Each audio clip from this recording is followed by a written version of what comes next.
નમસ્કાર મિત્રો, ગુજરાત ન્યૂઝમાં તમારું સ્વાગત છે। જાણીએ આજના સમાચાર મિત્રો। હાલ જ એક મોટી ખબર સામે આવી છે મિત્રો। તમને જણાવી દઈએ કે અમિત શાહનું નિધન થયું છે। ત્યારે તમને મિત્રો વિગતવાર વાત કરીએ તો ઉત્તરાખંડના નૈનીતાલથી દુઃખદ સમાચાર સામે આવી રહ્યા છે। અહીંયા મોડી રાત્રે પ્રખ્યાત ફોટોગ્રાફર અમિત શાહની તબિયત અચાનક બગડી ગઈ હતી। ત્યારે આજે સવારે તેમનું નિધન થયું છે મિત્રો। તમને જણાવી દઈએ કે ત્યારે મિત્રો પ્રખ્યાત સિનેમા રાપર પ્રવર્તતા અને નૈનીતાલનું 89 યુટ્યુબ પર અમિત શાહના નિધનથી નૈનીતાલ જિલ્લા સહિત સમગ્ર રાજ્યમાં શોકની લહેર છે।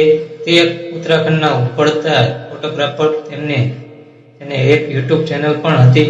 તે વિડીયો દ્વારા નૈનીતાલ સાથે જોડાયેલા રસપ્રદ વિશે માહિતી આપતા હતા। મિત્રો તમને જણાવી દઈએ કે માત્ર 43 વર્ષીય અમિત શાહ તેમની તબિયત ગઈકાલે અચાનક બગડી ગઈ હતી, જેના કારણે તેમના પરિવારે તેમને હોસ્પિટલ લઈ ગયા હતા, જ્યાં તેમને અંતિમ શ્વાસ લીધા હતા।